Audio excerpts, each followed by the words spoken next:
మూడు అద్భుతమైన పవర్స్. ఒకటి మీ చెవులు, రెండు మీ మనసు, మూడు మీకుండే మాట టంగ్, నాలుక. చెవు, మనసు, నాలుక, ఇది ఒక ట్రయాంగిల్ లాగా ఉంటుంది మీ జీవితంలో.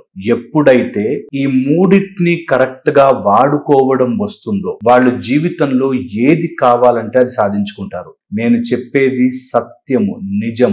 మీ చెవు ఒక తల్లి గర్భము లాంటిది అంటారు. మీరు షేప్ చూడండి, అందులో ఒక చిన్న బాబు పట్టేటట్టుగా ఇలా ముడుచుకుని కూర్చున్న బాబులాగా ఉంటుంది. మీరు కరెక్ట్ గమనిస్తే, బాబో పాపో. ఓకే, చెవు లోపల గర్భములాగా ఉండి మనకి వినిపించే మాట మన లోపలికి వచ్చేదంతా విత్తనములా మారి గర్భములో పెరిగి మన లోపల శిశువుగా మారుతుంది, మన లోపల రియాలిటీగా మారుతుంది. ఈ చెవులో పడేది ఏదైనా సరే, మీ చెవులో పడే ఎలాంటి విషయమైనా సరే మీకు ఉపయోగకరంగా ఉందా, మిమ్మల్ని బెటర్ చేస్తుందా, మిమ్మల్ని వీక్ చేస్తుందా?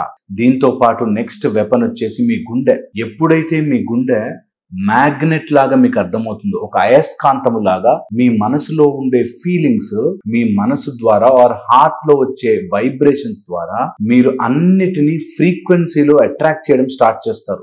వీటన్నిటికీ కూడా ముఖ్యమైన అంశము మీ నాలుక, టంగ్. ఇది అస్త్రము లాంటిది, బ్రహ్మాస్త్రము లాంటిది.